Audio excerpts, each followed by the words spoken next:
Welcome to Book Tour. Two guys tell you about the books they're reading. I'm Livia Snedden. And I'm Rob Olson, excited to bring you tonight an interview with author Paul Tremblay. We recently reviewed his book, Growing Things and Other Stories, and have done a ton of stuff in the past. And tonight we will have him on to talk a bit about, I'm guessing, that book and maybe other stuff too. You know what happens when you get old? You do things like you realize it's been 4 years since you've had Paul Tremblay on the podcast. Yeah. And I'm sure if just in casual conversation, if we were talking about it, we both would have said I would have definitely said it's been like 2 years, right? Yeah, last couple of years. Yeah, 4 years. So lots to talk about with Paul. But first, Rob's going to give you his bio. All right. If you didn't listen to the Growing Things episode, or you're just tuning in now because you want to hear Paul talk, here's a quick bio. Paul Tremblay is the author of Disappearance at Devil's Rock and the World Fantasy Award nominated and Bram Stoker Award winning Head Full of Ghosts. Head Full of Ghosts has been optioned by Focus Features. He's also the author of the novels The Little Sleep, No Sleep Till Wonderland, Swallowing a Donkey's Eye, and Floating Boy and the Girl Who Couldn't Fly, which is co-written with Stephen Graham Jones. Oh, Cabin at the End of the World is not listed on that bio, but that's a banger that came out recently too. Very much so. Paul, thanks so much for coming back on and talking to us on Booked. It's been a surprisingly long amount of time, but it's always nice to have you here with us. Thank you, Rob and Liv. I'm excited to be back. Hopefully, lightning doesn't strike the house and we'll be able to finish this. I'm not being like metaphorical or that I've threatened a deity or a deity. I haven't threatened a deity or anything like that. It's just happens to be storming. That's yeah. And you're like, we were talking before we started recording about, I don't know if it's is the Northeast just constantly like beset by like big storms, because the last person we talked to from that area had a power outage in the middle of our interview. So I think the Northeast is surprisingly humid in the summer. Like, when people come from other places, like they're like, oh, we always assume like the Northeast is, cooler, but no, not in the summer. I mean, it's obviously probably getting worse too. But yeah, no, the summers, man, they're just as humid. I mean, clearly not as hot as like DC or North Carolina or something, but we have a few of those days. I don't know. It's just something else for us New Englanders to complain about. Us charming New Englanders that no one ever gets tired of. So I have a very important question I want to start this interview out with. Oh boy. Because the timeliness of this. So today is July 22nd. So first of all, I want to congratulate you on having been published in the Booked Anthology exactly 6 years ago today. Oh, wow. 6 years ago today. Thank you. Yeah. We want to give you an opportunity in case you had like a pre-prepared speech or something you wanted to give. Well, this is weird because I shit you not, I was walking my dog today. And this was after spending a weekend at a very small local convention called Nikon, which is essentially like a summer camp for horror writers. Like, it's only 200 people. There's barely any programming. And there's probably a bottle of whiskey for every bottle of person that's at the convention. But anyway, so I was with my very good friend, John Langan, who's a great writer. And I was walking my dog and I thought about the story that was in Bound. I don't know why it like just popped into my head. It's like, man, that's like the only time John and I have argued about a story that one of us has written, because he really didn't like the story. I was like personally upset by it. Yeah, I'm gonna have to revisit that with him. Wait, so because I was going to mention Warmed and Bound was released 7 years ago today. Oh, I'm sorry, podcast. Oh yeah. So which one? Geez, which one did I write Yeah.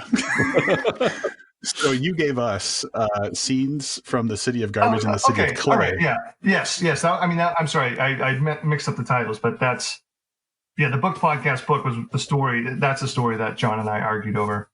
Really? This podcast is off to a roaring start.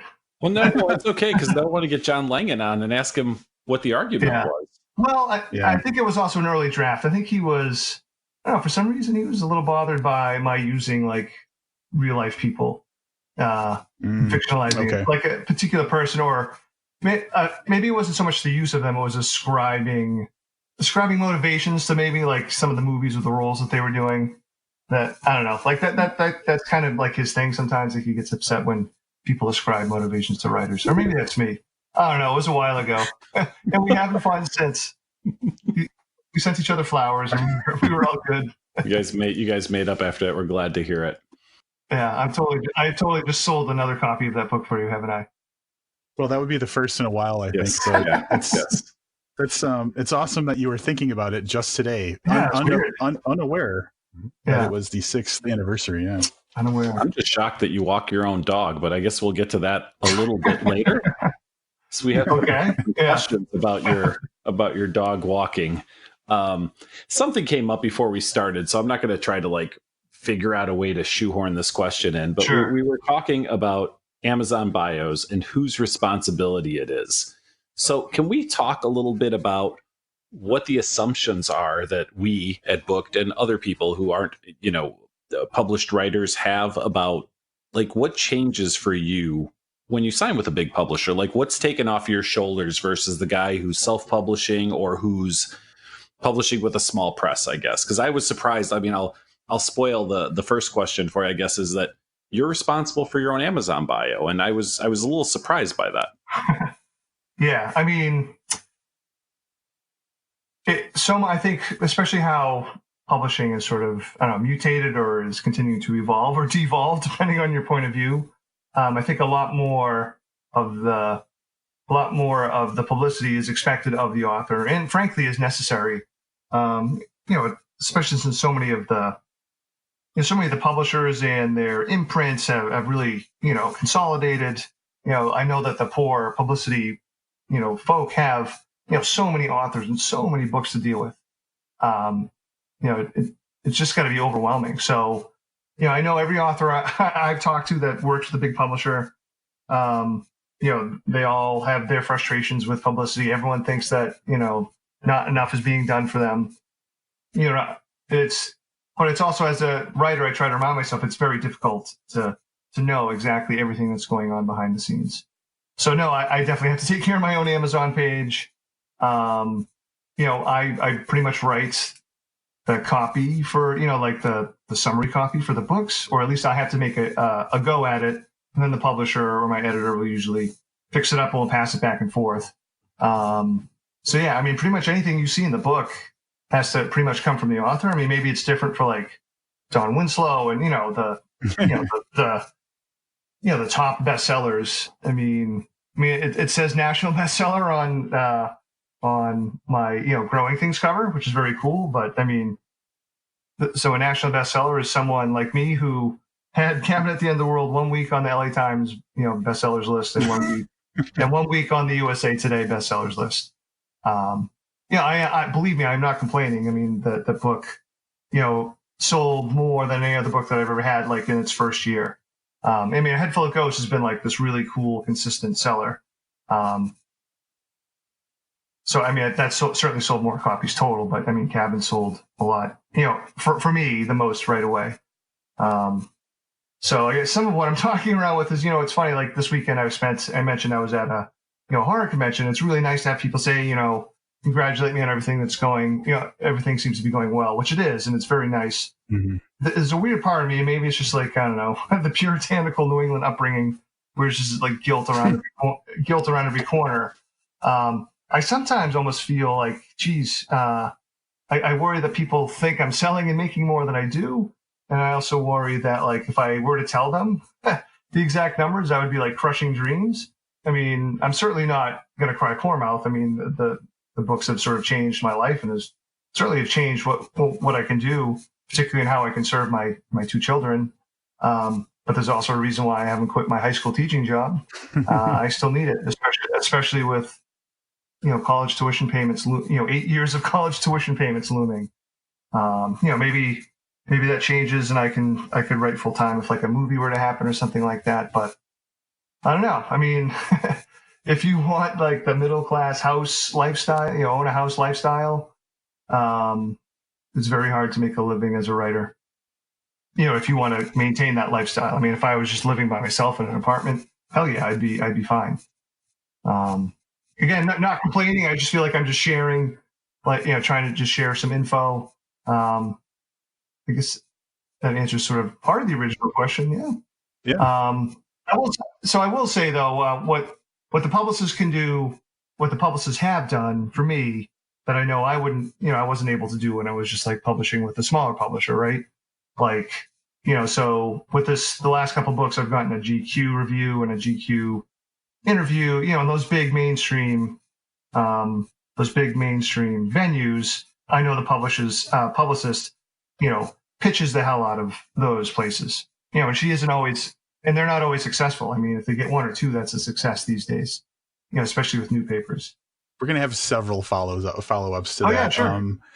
I'd like to jump back to, if it's okay, when you said that you write the basically the synopsis that is on Amazon.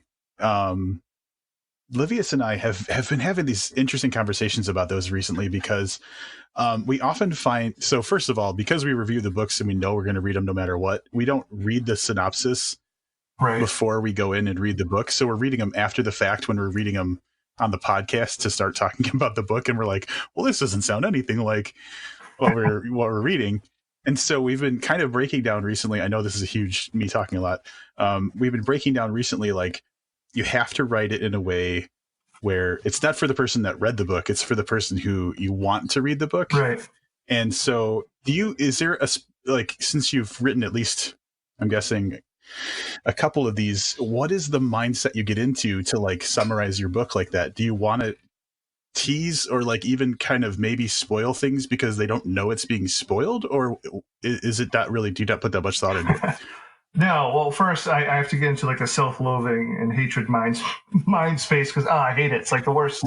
Honestly, it's like the worst task. I hate writing like the jacket copy or the catalog copy. But again, it's the finished product that you see on the book is been edited and there are tweaks suggested by my editor. She does a wonderful job, but usually I'm tasked with doing like the first go around.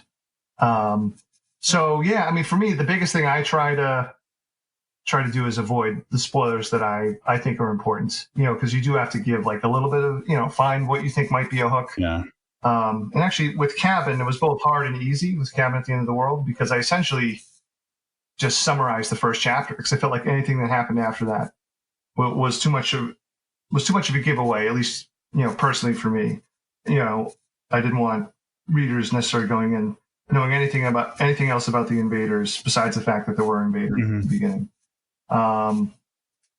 The short story collection, in some ways it's a little bit easier, but also it was even more of a pain in the ass because you end up having to summarize, like 4 or 5 stories. I felt like that takes almost as long as just summarizing a novel, but it doesn't. So again, it's a wonderful problem to have. Don't get me wrong. It's just that I do find it hard, because we all have a whiny writer inside of us, and I think most of us whiny writers are like, I already wrote the book. I don't want to write a summary.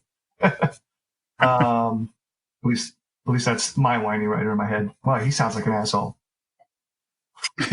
Well, now we know when we complain about those, we're actually complaining about often the author themselves. Yeah. So yeah. Well, again, right. I guess this is anecdotal in my experience, but I'd be shocked to find, like, again, unless it's like someone who's a consistent bestseller.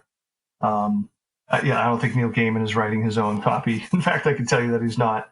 But for the rest of us, even the people who sell pretty well and and get good press, it's still a battle from book to book. I going back to landing bigger interviews. I have a coworker who's a pretty big fan of yours. So the day we were emailing about this, she came into work and she said, "How's it going?" And I said, "Good." I said, "Got a Paul Tremblay interview." And she goes, "Oh yeah, NPR." And I was like, No, book podcast." Like, I just felt like she got really excited. She's like, "Oh yeah, I saw that he's on NPR," and I was like, "That's not what I meant. That's not what I meant was on our podcast." Yeah. So thank you for keeping us in mind after all the big interviews. So we appreciate that. Oh, sure. Like I said, I consider you guys friends, and this is fun. So, and this is very relaxed. Like, I'm like stressed out when I do the other stuff a little bit. Well, thank you. All right, since Growing Things is the thing that is most recent, even though it's been a couple books since we've talked to you, we'll kind of focus on that really quick. Okay. Is this a collection that you've been building for a while, or was there a specific reason that the collection comes out now? Sure. A little bit of both. It's been a while since I had a collection, so I had a bunch of short stories. There's 19 of them in this one, with only 3 repeats from the previous collection. So that's still 16 stories that haven't been collected yet. It's funny. Part of me wanted to try to build in a little bit of a buffer to give me more time with like novels, because I know, my publisher would like me to write a novel every year, every 15 months, and I found that extremely difficult to keep up with. So my big idea was like, okay, so A Head Full of Ghosts and Disappearance at Devil's Rock, that was a 2-book deal. When that was done, I was off deal. So I had to pitch my editor, and they wanted to work with me again, which is great. I pitched them the collection idea with another novel. And, so my plan was the collection's essentially done. I would have to just write a couple of stories, and that would give me time to work on this other novel. And what ended up happening, and part of the short story collection pitch, I actually tried to make it a little bit more enticing for them, because I know, large publishers really don't publish very many, short story collections, at least the genre ones. And I know that, they don't sell as well as novels. So I wanted to try to, I knew that going in, I wanted to make it a little bit more enticing for William Morrow. So I told them, my idea was I would call it Growing Things, because I would include the actual short story Growing Things that I used and referenced in A Head Full of Ghosts, because that existed as a short story prior to the novel. But that I would also write one story that served as a prequel to Disappearance at Devil's Rock, and one story that took place after the action of A Head Full of Ghosts, just to, because I thought that might, make it more interesting or more palatable. So the funny part was, this was spring of whatever, it was a couple of years ago in the spring. So I pitched her the collection, and I wrote this like 30-page summary for a novel. And by the time I wrote that 30-page summary, I was actually like, I was dreading like writing the book, because I felt like since it was so long, I already wrote it. And so when my agent loved it though. He's like, "Oh, this is so scary." I'm like, "Really? Scary?" I thought it was more of kind of like this weird adventure-y thing, but whatever.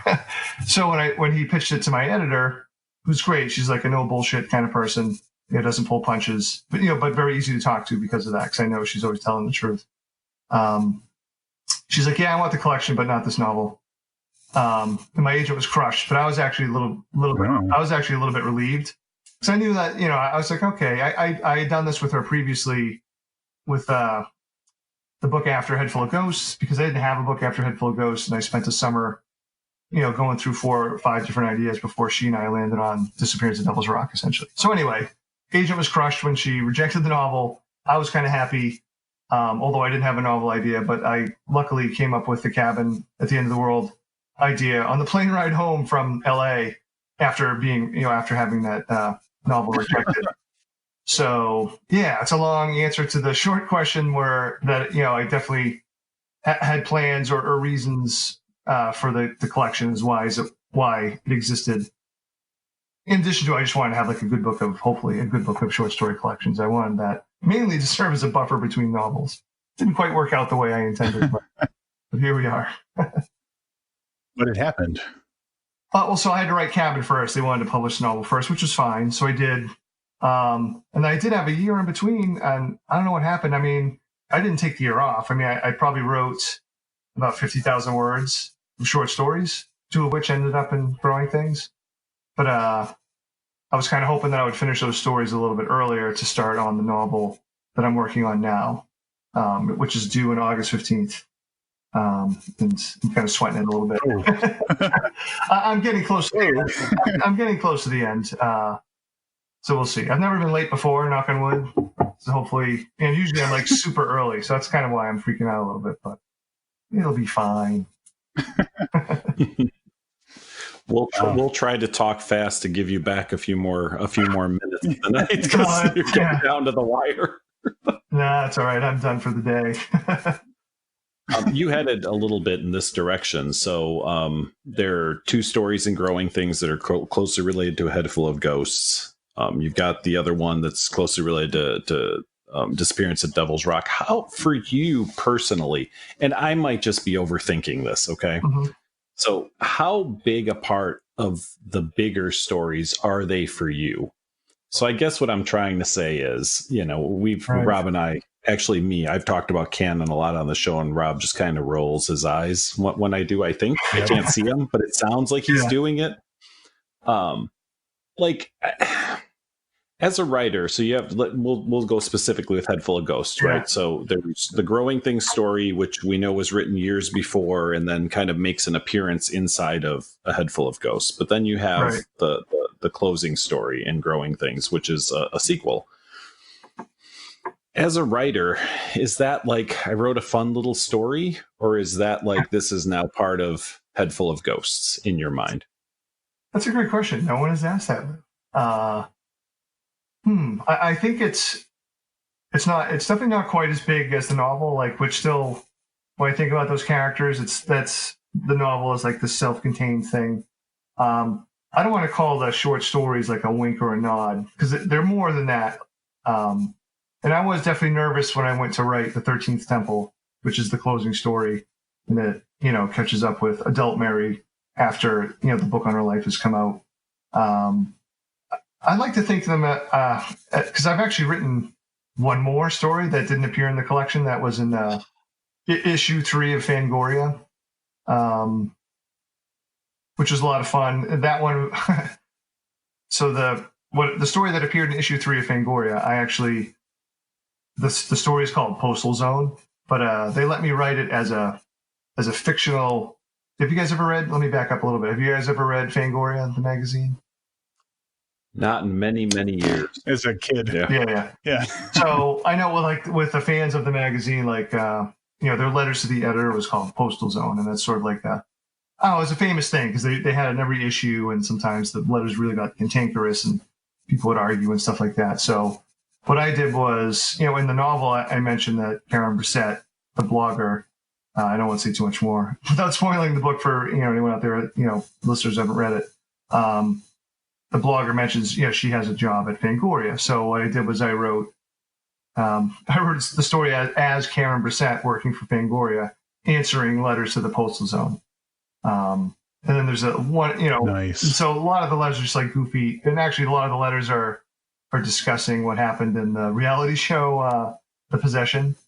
And then there's like one mysterious letter writer, that hopefully makes things a little bit creepy. So these stories that I've written, I might write like one or two more. I kind of feel like these are just like, I don't know, aftershocks or little, I don't want to call them little whispers because I feel like that's sort of like downgrading their value, or not their value, but I don't know how I'm trying to put it. They're not as big as the novel. I mean, that thing will never change. And, unless I'm about to be homeless and I really need the money, I'm not ever going to write a book-length sequel of A Head Full of Ghosts. Or at least I say that now in 2019. But I do like the idea of...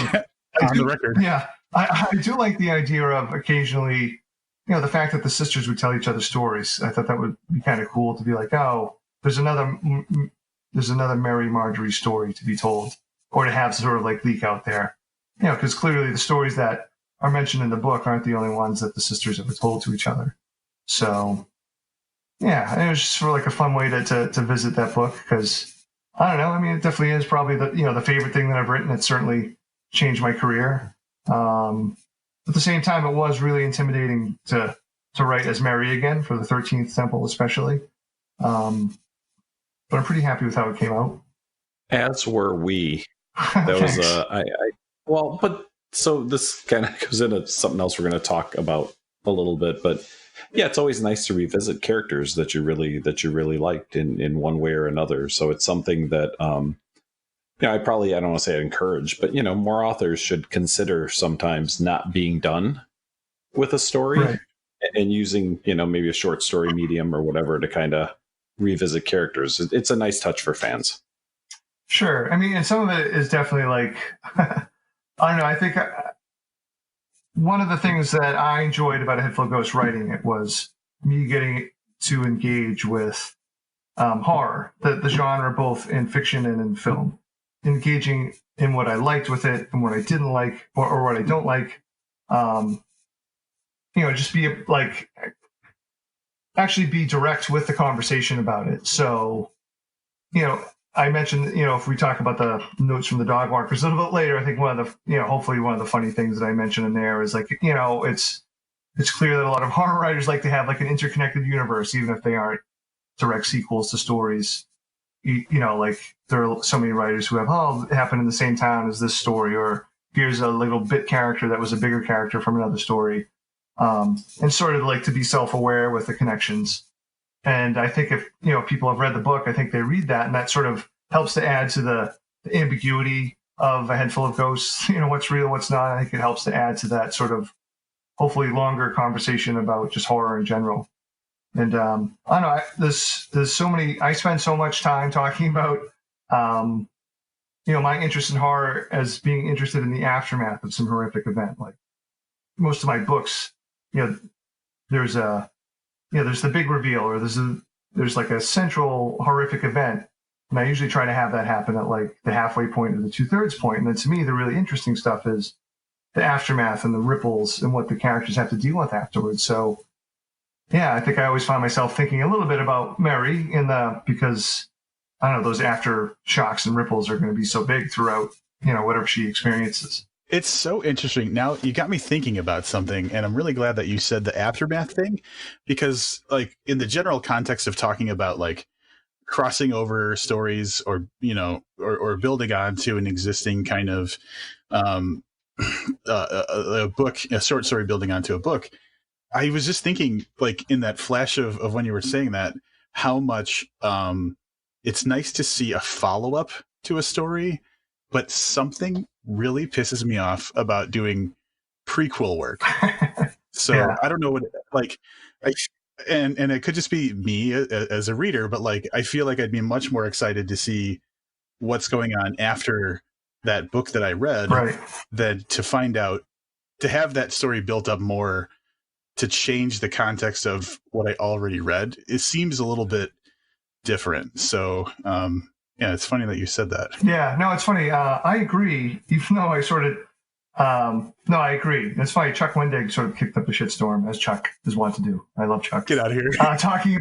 Talking similarly about his thing, like he really, doesn't enjoy prequels as something that's, established and enjoyed, for a lot of the reasons that you talked about. So it's kind of funny, like I mentioned when I pitched the collection to my editor, I just felt like it would have, like, I was trying to think of a connection to the two books at the time, right? A Head Full of Ghosts. I said it promised a story in the Head Full of Ghosts sort of world. And I said specifically to her, oh yeah, and a prequel to Disappearance of Devil's Rock, because I didn't think there was anything else after that, particularly for one or two of some of the characters. And so like when push got to shove, I was like, oh man, like I don't want to write a prequel story. And so like I buried it in this big, long, crazy Notes from the Dogwalkers, which hopefully it was a fun way. But I also I found a reason for it to be in there too. Like, again, I have no idea if other people don't like the story, and that story wasn't easy to write, but it was definitely a lot of fun to write. And hopefully that comes across a little bit in the writing of it. But even like that story to me, like, because it's very meta in some ways. I mean, that story, when we're talking about aftermaths, I'm writing about the aftermath of my own experience. Like what I think about, especially the last few pages of the last note in particular, is really about my fears and anxieties about, the aftermath of me as the writer after these stories are out there. Or is there any aftermath? Anyway, I promise you some ramble. There's some good ramble. This is beautiful ramble. I love it. Exactly. You've kind of touched a little bit on this, but we probably want to dig a little bit deeper. So Notes from the Dogwalkers is, although there are other things that are, we'll say, self-referential or referencing stories inside of growing things, Notes from the Dogwalker seems to be highly, highly personal. So I'm sure that it felt like a great idea at the time you wrote it. But how does it feel now that you have all of that out for anybody to read?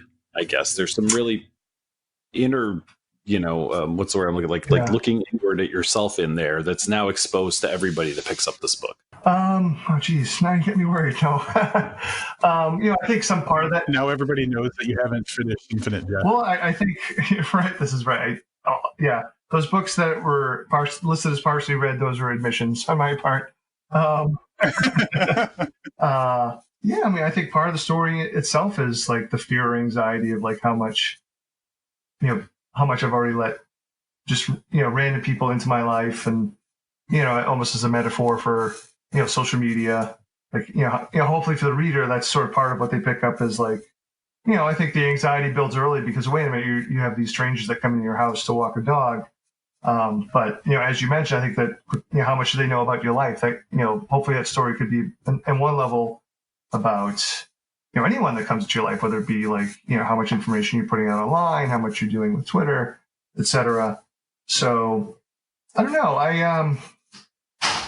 I feel okay. I mean, I feel like that story isn't more autobiographical or isn't putting more out there than a lot of some other things that I've read.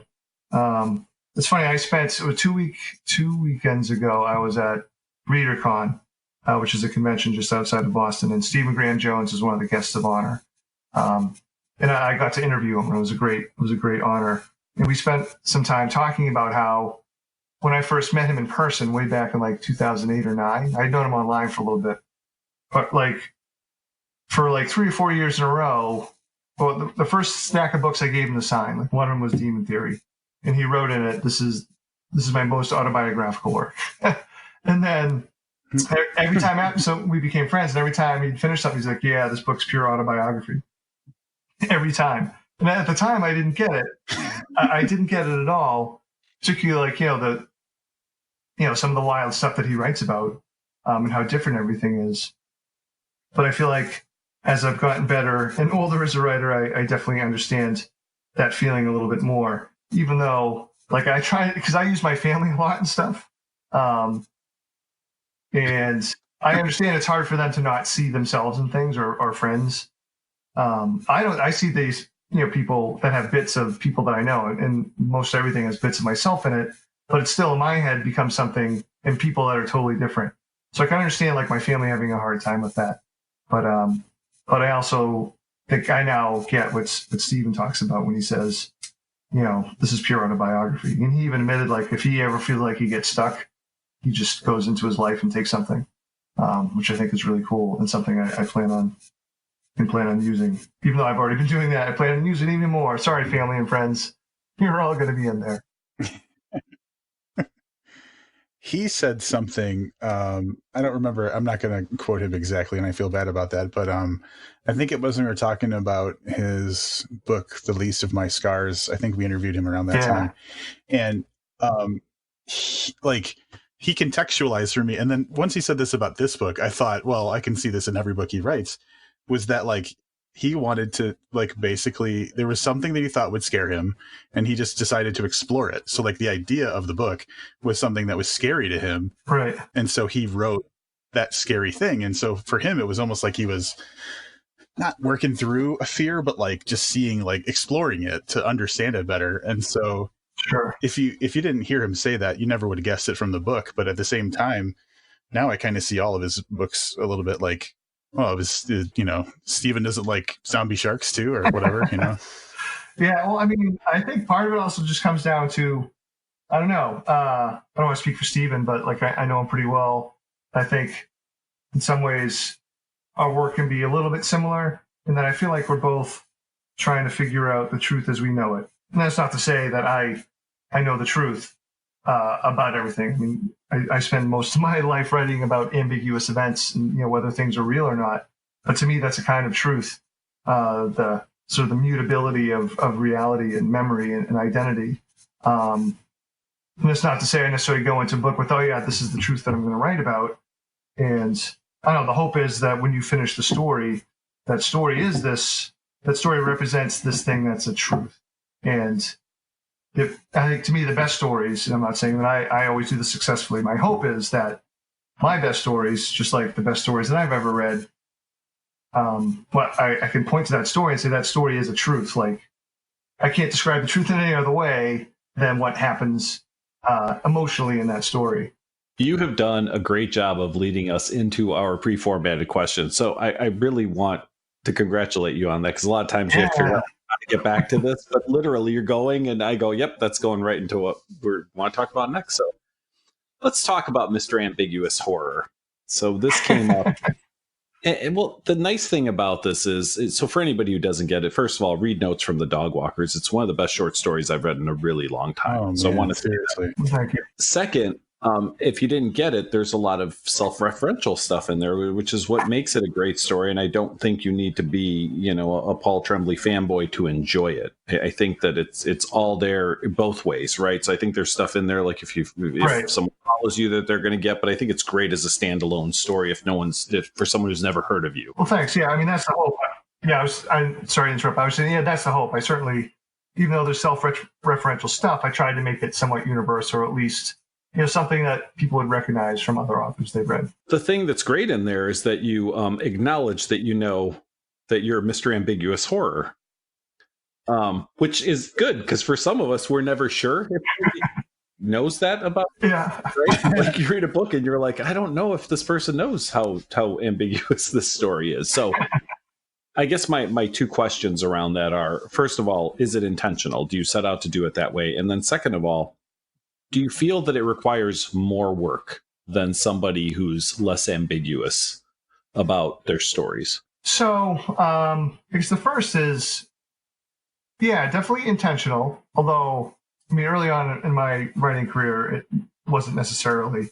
It was something that sort of dawned on me later. But I mean, the whole idea of A Head Full of Ghosts, once when I first had the idea sort of crash into me, I was really lucky with that idea that it just. It's really the only like eureka, one of the few eureka sort of moments that I've had that I think writers dream about. Hopefully every writer gets one of those in their career. I definitely got mine. But, so my idea originally was like, oh, I'm going to write like a secular skeptical exorcism novel. But like once I got into it, I was like, no, I mean, I definitely want that as an element to it, but I'm going to have to play it totally ambiguous and try to, balance, is she possessed? Is something supernatural going on? And have it totally balanced with nothing supernatural going on, because that really became sort of the theme of the story. Now, when I got into Disappearance of Devil's Rock, the next book, I wasn't sure what that story was, and but I wasn't thinking, oh yeah, I definitely want to do like an ambiguous thing again. But the deeper I got into that book, I was like, oh crap, it's sort of doing this ambiguity thing again. But by the end of it, I was like, well. It's okay because I think it's it's not a sequel, but I think it's cool to have like this thematic link. And by the time when I had the idea for The Cabin at the End of the World, I was fully on board, thinking again, it's three. They're not, the three books aren't.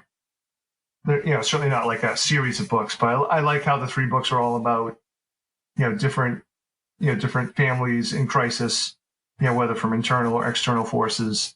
And I like how ambiguity plays this big, central thematic role, with The Cabin at the End of the World really sort of pushing ambiguity to like out to its most like metaphysical space.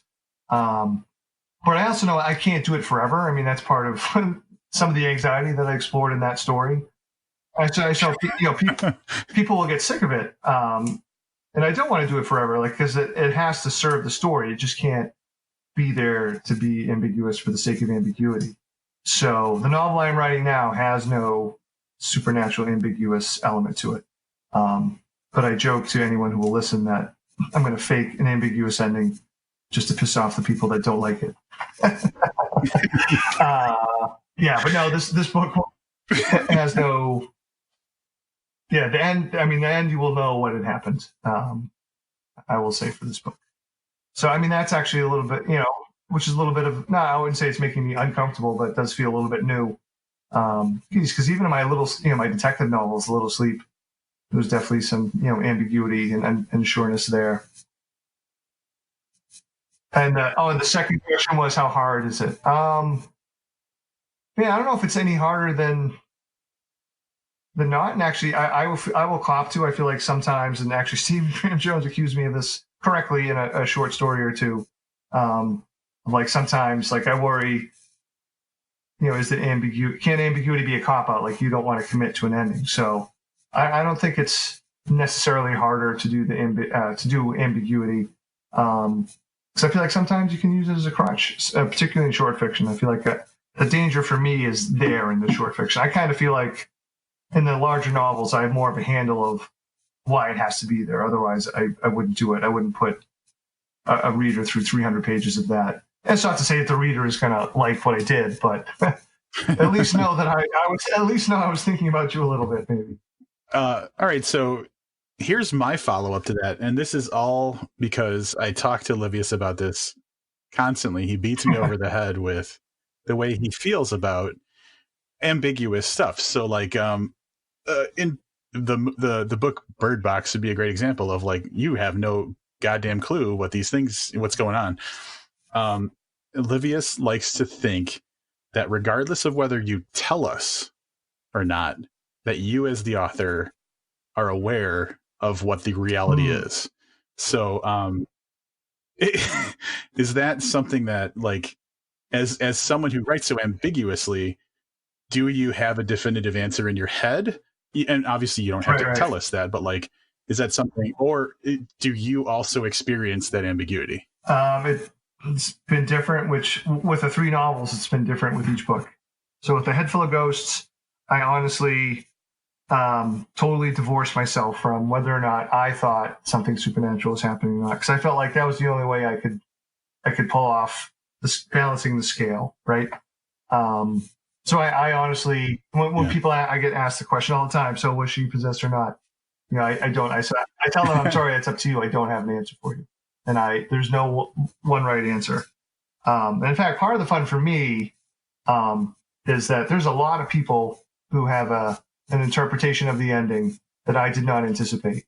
But it's not to say it's not there, because they point to some, like, amazing bits of evidence for what they think happened, which is just, I don't know, so cool to me. And I'm glad it happens. Yeah, that's cool. With Disappearance at Devil's Rock, I definitely feel like I feel like there's an answer to what happened there. There's a reference at the end to some. I don't want to spoil it, because I know hardly anyone Disappearance at Devil's Rock. But no, I definitely have an answer to the end. And when people ask me about the end of that book, I answer them. I give them my answer. And I love answering this question in reference to The Cabin at the End of the World, because people call me a liar and don't believe me. And again, I can do this without spoiling it. I can 100% honestly tell you that I have not spent 1 nanosecond thinking beyond the last lines of that book. Oh, wow. Interesting. So overall, you did not solve either argument, which is fine. Well, because the relationship between reader and writer is, or the relationship to the story between reader and writer is differently. So you are God to those characters. So I like to think that, and I'm taking you at your word, but before this, I would have said, oh yeah, he fucking knows exactly what happened at the end of all 3 of those books. So I guess now I can just wonder if somebody knew a little more than before. I said this, he brought up Bird Box. Yeah. And I had argued that Josh Malerman knows exactly what those aliens wanted, what happens after the end of that book. And I'll tell you, when he announced the sequel, like, screenshot to Robin, I was like, I told you he fucking knew. Like, that was my, because he was really vague about it and stuff. And that's fine, because I don't want anyone to spoil anything. I just, like I said, want to know if the author knows, if that makes sense. Somehow that's enough for me. Yeah. Like, I don't need to know. I just need to know if you know or not. Sure. Well, like I said, especially in the case of Head Full of Ghosts, like I said, I felt like to do it right, to not, like, subconsciously give away clues I didn't want to give away. I felt like I had to commit to both sides. By the time I got to the Cabin novel, I started imagining sort of the process of building ambiguity as, to use the N4 now, because the parlance of elections, which makes me cringe because our elections have sucked so bad for more than a handful of years here. The idea of, like, a path to victory in an election. If I'm building those 2 sides of ambiguity in Cabin, especially, I was thinking, well, I have to build a path for the people to think that the world is possibly ending, and I have to build a path for people who think no, they're just crazies. But, and I have to be able to describe myself a rational or reasonable path to each side. If I can't do that, how could the reader possibly do that? You know, and when you're in it, I mean, I tend to really sort of focus and zero in on that stuff. Yeah, so I mean, I can't speak for. I'm sure every writer's different. So I'm sure maybe Josh did have those imagined. Had the creatures in his head the whole time. But yeah, I don't know. For me, like I said, it's different with each book. With Disappearance, I definitely have. I feel like there's a resolution. There's an ending. I know it's on those final pages.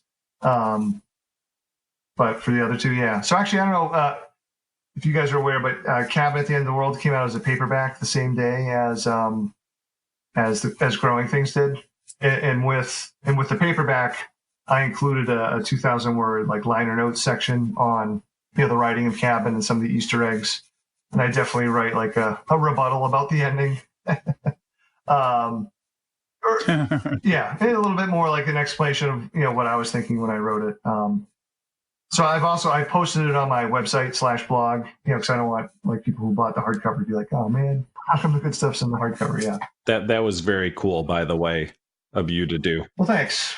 We're gonna switch gears a little bit. So we stopped asking about the writing process a long time ago, but you mentioned it early on. It was just a little early for us to kind of delve into this. Like, how do you balance? So typically when we talk to somebody, I don't know how to say this without sounding douchey, of your stature, right? So however you want to take that, like they've moved into writing as a full-time job. How do you balance your day job and this amount of content that you're putting out? I mean, that's 3 novels and a short story collection over, I think it's less than 4 years, or maybe just a hair over 4 years.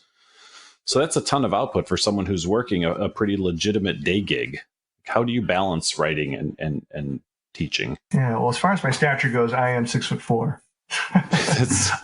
Anyway, yeah, just throw that out there. That was good. Well, it's funny, like, yeah, well, I mean, in terms of like actual like real time writing time, like I started A Head Full of Ghosts, and it's crazy to think because it seems like, I mean, it came out in 2015. Actually, I wrote it in 2013. So I'll be almost done with my 4th novel in 6 years, essentially.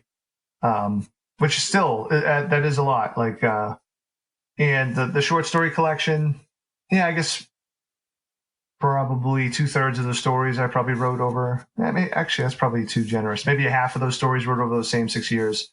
So, I mean, the writing period is a tad bit longer than as described, but I don't know. It's weird. Like I don't know any other way, because when I started teaching, I started writing.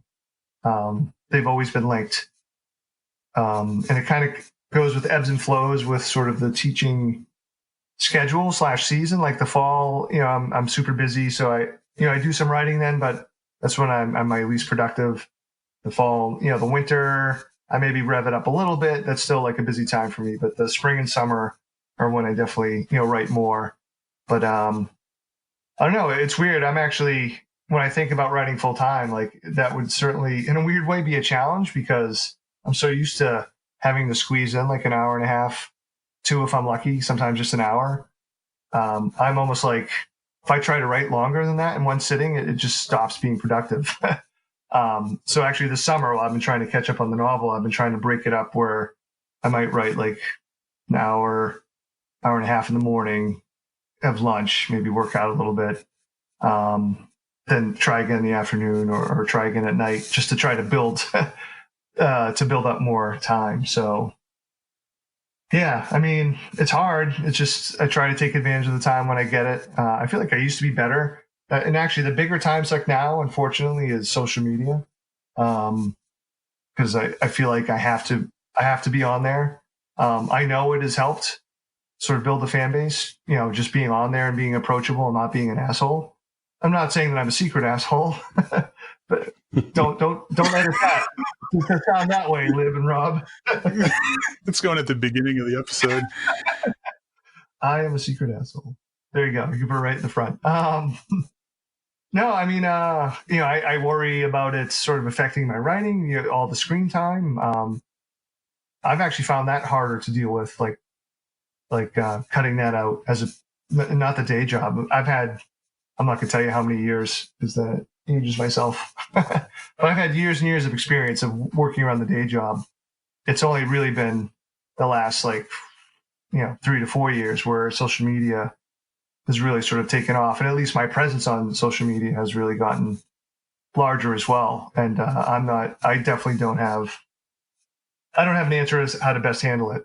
I'm sort of floundering around and fishing for that answer, other than just tricks of putting my phone away, taking off my stupid Apple Watch, but it's hard. It's weird. It's weird just how often my hand just goes into look to see what, if I got tagged on Twitter or tagged on Instagram or something like that. But to go way back to, the first question when we talked about is what's expected of, someone who's publishing with, the big five. I mean, there are some lucky rare writers who don't have to go online and promote and just be available, like Cormac McCarthy. But, most of the rest of us, you almost really have to be on there, which sucks. Because I know so many of us writers, social interaction maybe isn't necessarily our best thing. And that's partly why a lot of us went into writing. And it's weird. And I would also say, I've talked to other people about this, but I just sort of come to the realization that one of the things I struggle with too is random negative feedback. I'm okay with my editor and people I trust and stuff like that. But people just start tagging you on terrible reviews or throw stuff on your Facebook page. It's just weird, and it messes with my head. And I sort of came to this realization that those of us who are writing now, no other writers in the history of the written word have had to deal with as much response and feedback as we do right now. And how do you deal with it? I'm not sure what the answer is. I try to ignore it as best as I can. Finally, with Cabinet at the End of the World, I've only read one Amazon review. I'm very proud of that. With the previous books, I think I was reading most, if not all of them, which was just flat out insanity. So I guess I get little handholds like that, but yeah, social media. I do. There's a part of me I love meeting the people I've met. It's there are so many cool people I've met because of social media. Just from the writer side of things, it's a necessary evil. I guess almost like most everything these days. So you brought up actually. I want you to know that because we saw several times on social media the exact thing you mentioned a minute ago, the idea of people tagging authors in negative reviews, and then someone wrote an entire article about it somewhere. It became something where, as reviewers, I felt like we have a perspective on that as well. And so part of one of our episodes we talked, I can't remember when it was, we talked about that,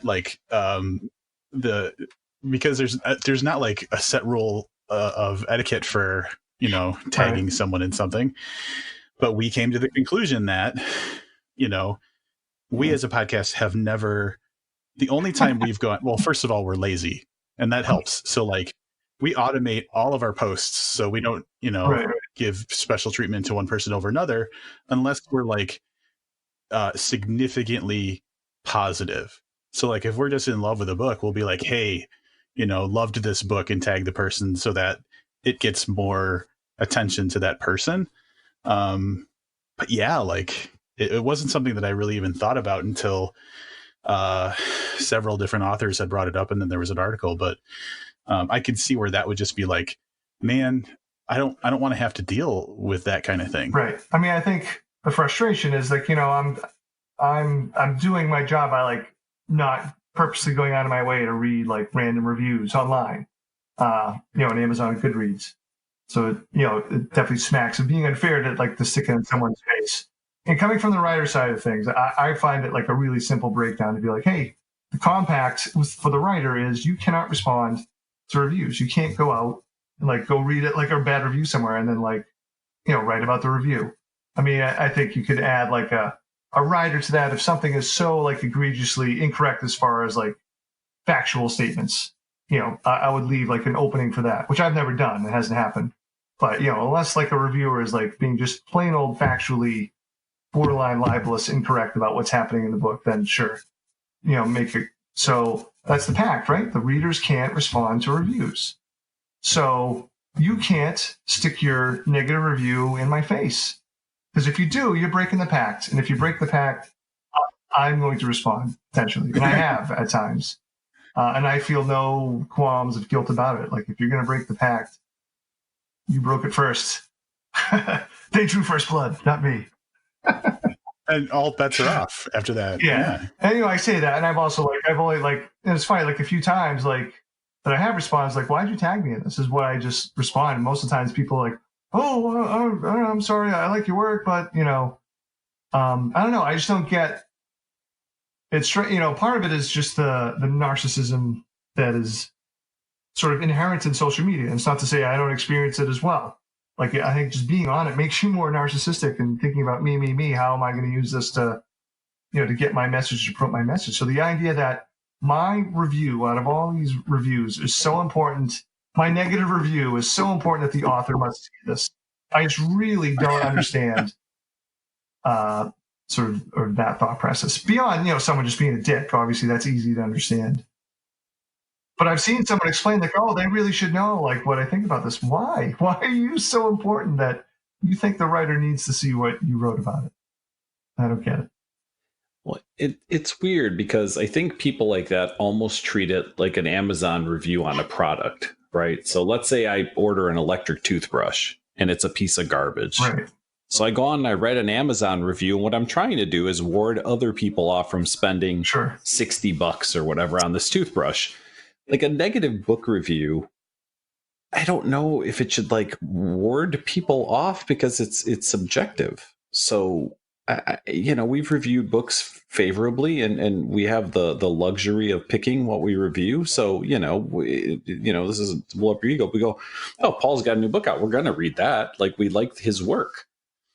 And then once in a while you get one where you're like, oh, this was just awful, right? So you give your opinion, but again, I guess if I'm writing a bad review, I either want to keep other people from buying a product, right, or I want to let the manufacturer know that there are ways that this product needs to be improved. And I just don't see treating you like the manufacturer of said shitty toothbrush, which I don't own a bad toothbrush. I actually really like my toothbrush.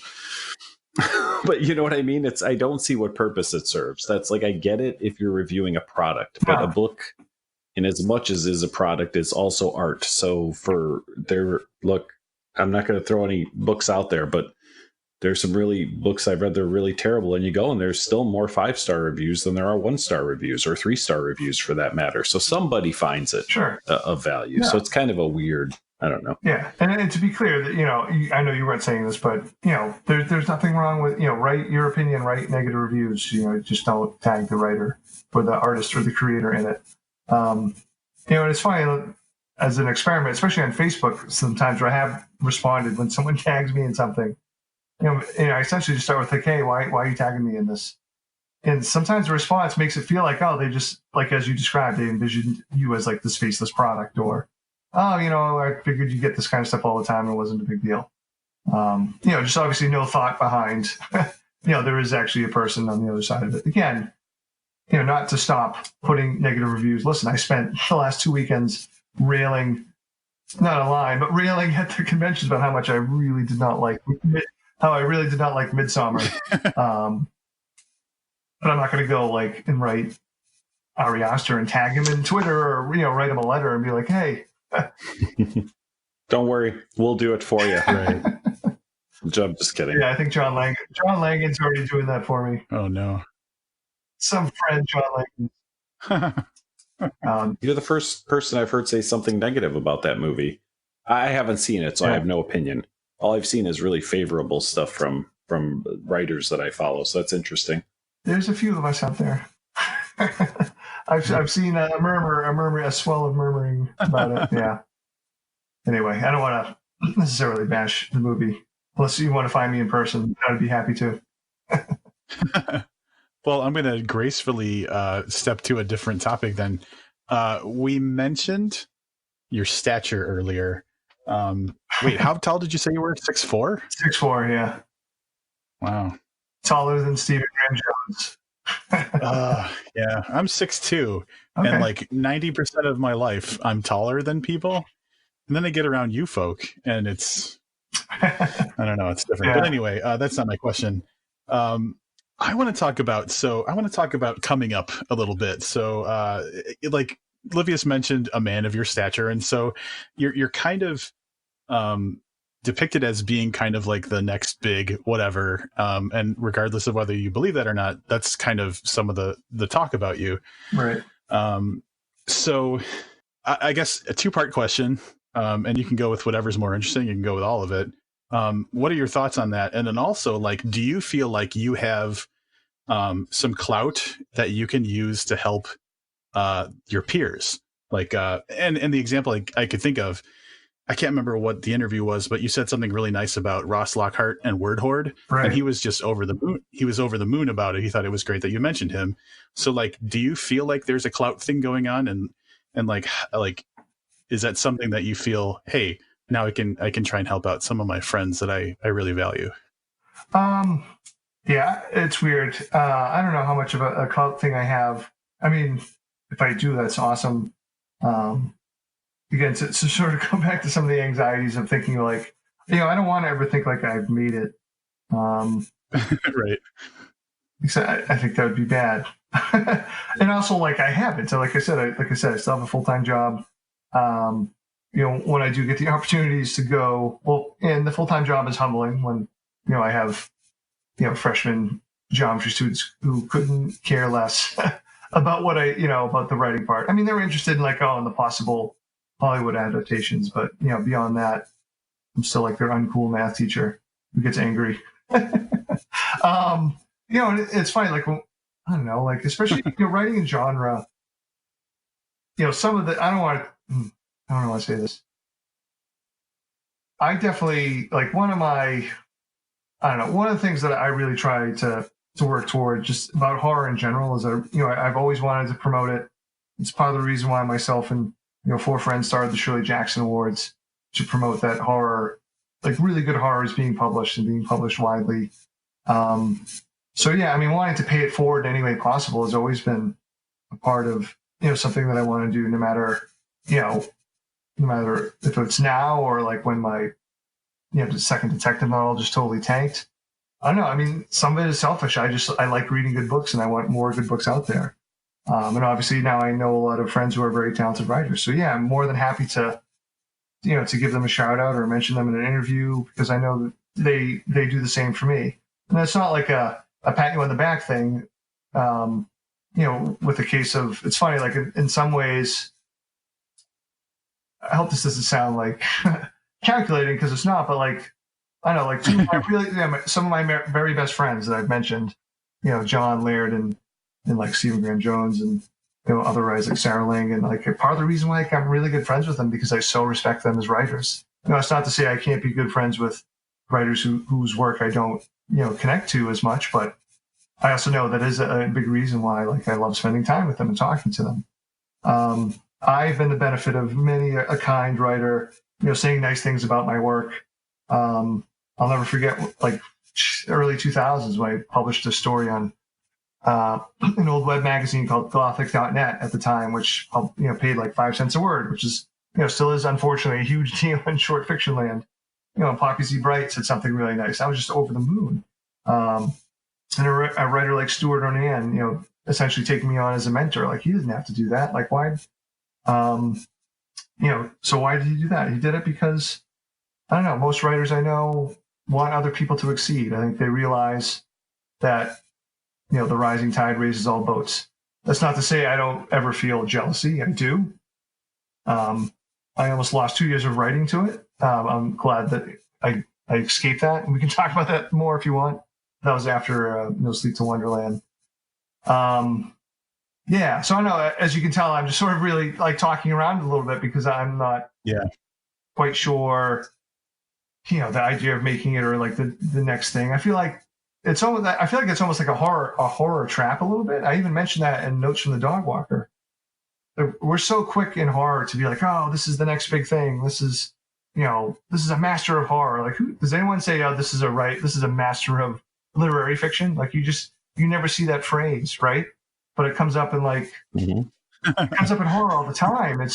I'm not quite sure why. And I feel like, especially for newer writers, like, man, like, I think the worst thing in the world you can tell to a writer who's only published like a few short stories, like, hey, this is like the new voice of horror. This is, a masterful, horror story. Like, how do you live up to that pressure after that? Especially, if you've only written like a few stories. So, I mean, part of me is like, I don't want to be called like the next big thing in horror and then be like, never heard from again. And almost, something like a knock on wood kind of thing. And the last thing I would say to end this big diatribe to go on something else, but I don't know. I mean, I feel like there's humbling experiences all around. Just like, first off, like how, compared to the population itself, like how few readers there are. It's so easy to find people who not only have not heard of you, but have not heard of, I already mentioned Tom Winslow, or, I've had, it happened a few years ago before King's sort of rebirth with, it and, and everything, now that everything else that Steven is doing is being optioned and made into film. But I had printed out like the tweet that Steven had said about a head full of ghosts, and it was in my room, in my classroom, and there was like a freshman. It's like, oh, who's Stephen King? So it's like, yeah. I mean, to me, that was like, yep. So I mean, if you ever need to be humbled as a writer, there's no shortage of it, particularly as a horror writer. Like, I guess the last thing I would say is, I've been to, a whole bunch of mainstream literary festivals that aren't, just, there for genre fiction. And I can't tell you how many times, and these are like, nice people in general. And these aren't everybody there, but I can't tell you how many times that when I'm at one of those festivals and I meet some other writers and they ask me, now, what do you write? And I say horror fiction, and either their eyes roll or their face just like freezes up, or they invariably say, oh yeah, I can't read that stuff. And somehow I'm supposed to say, oh yeah, why would you? It's such like a weird thing. So yeah, I don't know. Like, it's easy to be humbled. So it's believe me, it's super awesome, super thankful. Like, when an article like in GQ calls you like the next big thing in horror, I mean, I was dancing around my house when that got published. I'm not gonna lie to you, but at the same time, there's no shortage of opportunities to be humbled.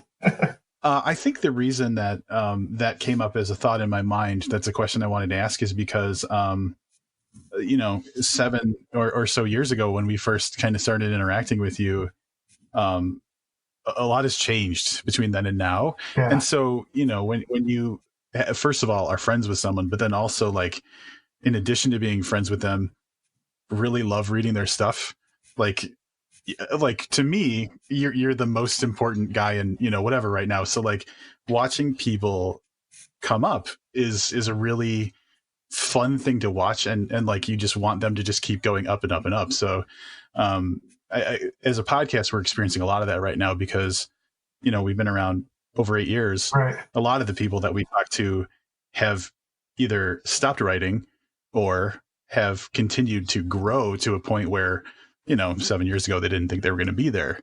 So for us, me personally, I'm assuming Livius too, it's just gratifying to watch the people that we believed in get more opportunities.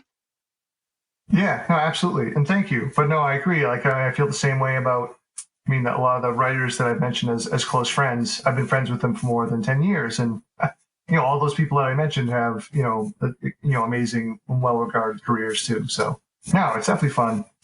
And, it's weird to be like sort of the adult writer, to feel like the adult writer in the room, right? It's been fun actually going to these conventions.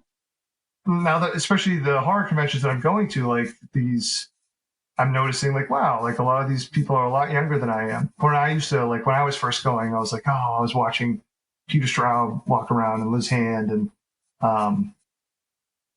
and Kelly Link, and even though like we're similar age, but like, I was a younger writer when she had already like established herself. But, I thought of myself as like, I'm the young writer. I'm like, I'm the kid at this place. And, I don't know. It's it's cool, if not a little like middle-aged freak out melancholy to think of myself as, oh man, I'm like sort of like one of the adult writers in the room. What the hell am I supposed to do now? But yeah, no, like I said, I particularly in horror, like I want it to be taken seriously. I want it to both in the cultural discussion. It's not to say you can't write fun horror, but I think it all should be taken seriously. All right. I have spent the last 10 minutes getting myself into my 9th grade geometry self to ask this next question.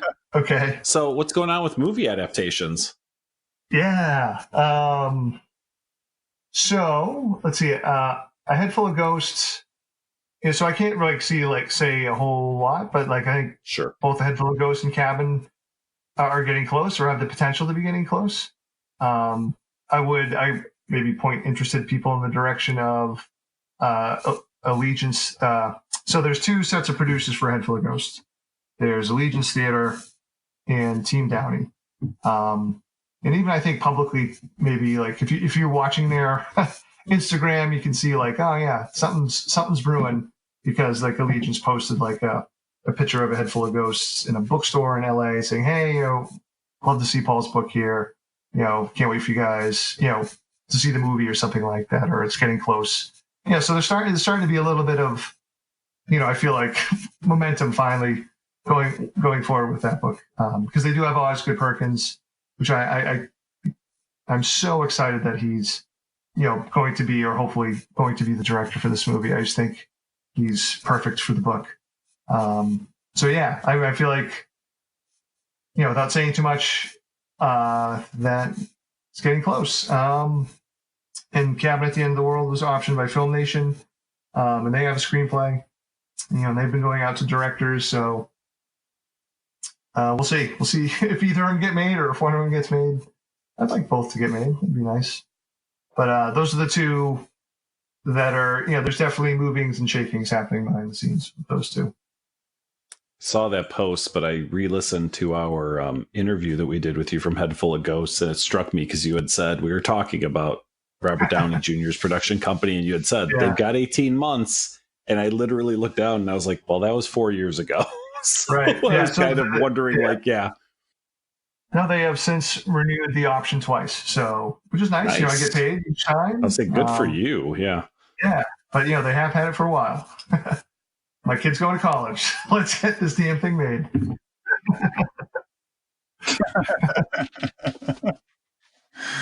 Oh, that's great. All right, and then kind of back to do you just get to go to Stephen King's house now? Is that how this works? You just get to show up there for like barbecues? Oh yeah, we have ribs. Actually, he likes grilled salmon. I'm just kidding. I have not met Stephen in person. I'm definitely looking forward to hopefully having that happen at some point. He's been super supportive, super nice. We do exchange emails. He's a very sweet guy. He's a very genuine guy too. I feel like you can't fake that.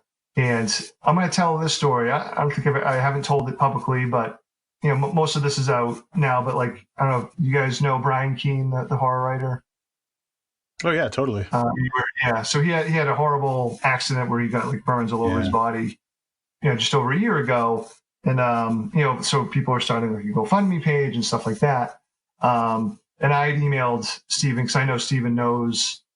I think Stephen and Brian have a relationship. I know Stephen's blurbed one of his books, and and they've certainly talked. So I just wanted Stephen to be aware and just hey, would you mind tweeting out this link, because people had set up a GoFundMe page. And what I come to find out after talking to Stephen, or just exchanging some emails, I had no idea he'd done this. He has a foundation. I think it's called the Haven something. You could look it up, but he has a foundation just for the problem of artists, musicians, writers, who because of our shitty health care in this country don't have enough health insurance or don't have any health insurance. And he, basically funds this foundation that helps, scores of artists every year. Their board meets a few times a year, and on their website you can apply if you need help from them, and they award thousands and thousands of dollars to writers in need. And and that's something I've never heard of that. I never heard that. I knew Stephen did has done tons of charity stuff, particularly in his area. But talk about someone who giving back to writers. I don't know, his generosity just doesn't fail to amaze me. So you're not going to hear a bad word from me about Uncle Steve. So after that very touching story, we're just ham-handedly going to move into the most boring question of the entire episode, which is like, what can we look forward to seeing from you next? So I'm almost done with a novel. Its title is Survivor Song. I don't think the title will change because I've made it sort of integral to the story. And I only say that because a couple times, like I wrote Disappearance at Devil's Rock without a title, which I will never, ever, ever do again. Never going to write a novel without a title. It was so hard to come up with one. And I still don't love that title. I feel like Disappearance at Devil's Rock still kind of sounds like a Hardy Boys fan fiction, which isn't a bad thing, maybe. And actually, when I was writing the Cabinet at the End of the World, its working title was The Four, and my publisher requested that I change that. Yeah, after a little bit of discussion, and I thought I kind of had the Cabinet at the End of the World sort of in my back pocket as a title, or at least part of the phrasing of it. Because if I were ever to write, which isn't going to happen, but if I was ever going to write a third Mark Genovich novel, my detective novels, like the first one was A Little Sleep, the second one was No Sleep to Wonderland. I had an idea for the third one if they wanted it, but they didn't. I was going to call it Sleep at the End of the World. So anyway, The Four became the Cabinet at the End of the World. So anyway, this novel is called Survivor Song. I guess it's sort of my take on a zombie infected story. And it's about a super rabies outbreak in Boston. I should say Massachusetts, not so just in Boston. So these aren't. Sorry, I just slapped my microphone out of my ear. So it's not like Rise from the Dead zombies. It's it's people who are actually sick with something.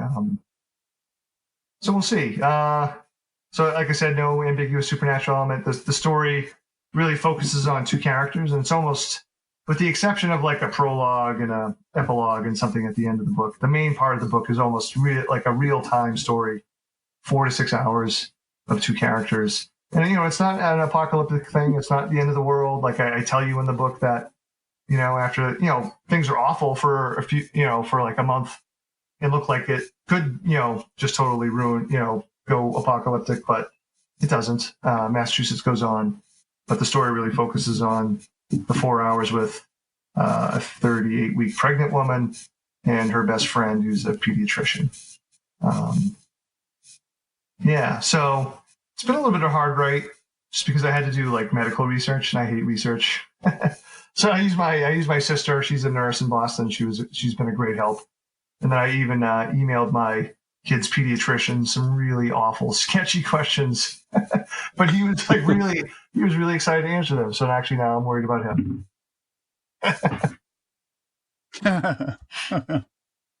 Nice. Well, very cool. I feel confident saying that we'll probably be reviewing that when it comes out, because you have not failed to bring just great literature our way. So I think we say this, and for people who don't listen very often, we have like an internal like pre-approved list, and your name is always on there. Like if you have something new, like look, I literally swore off collections this year. I said, Rob, we're not doing any goddamn collections. And he's like, Paul's collection comes out in like 2 months. And I was like, all right.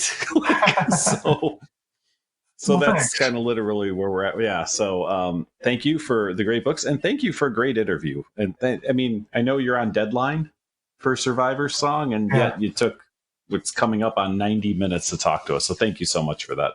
Oh, thanks, guys. I mean, honestly, my pleasure. Like I said, it was a nice, relaxed conversation. And you guys, we talked about this off air, but you guys definitely asked. Like I was confident you guys would ask me stuff that other people haven't. You totally came through. All right, once again, awesome to have Paul on and hear him talk a little bit about growing things and other stories, and just Paul in general. It was that was a great conversation. I can only imagine Rob's going to listen to that one like 3 or 4 times. I know, like, well, I'm so guilty of that too. Like, I'll re-listen to stuff way more than probably is mentally suggested or whatever. I just get the weirdest, like, I don't know if you understand how this comes across, right? And I don't have an example in front of me, but I'll get a weird random message where you're like, hey, in this episode, and I'm like, what the fuck is he doing? He's listening to an episode from 3 years ago. Like, you know, I listened to our interview with Paul, our last interview with Paul, right? Just kind of get is there anything we want to follow up on, you know, that kind of thing. But you're just like, I was listening to our review of, I don't know, just some off the wall book. And I'm like, man, I kind of think I remember that book. I mean, obviously we reviewed it and you're like, I was just listening to that episode from 3 years ago. So I wonder what I did that like 2 days ago. I did that on Friday and we're recording on Monday. I did that to you on Friday I was listening to the 8th anniversary episode. Yeah. And I made a joke and I thought it was, I laughed out loud when I was driving in my car listening to that episode.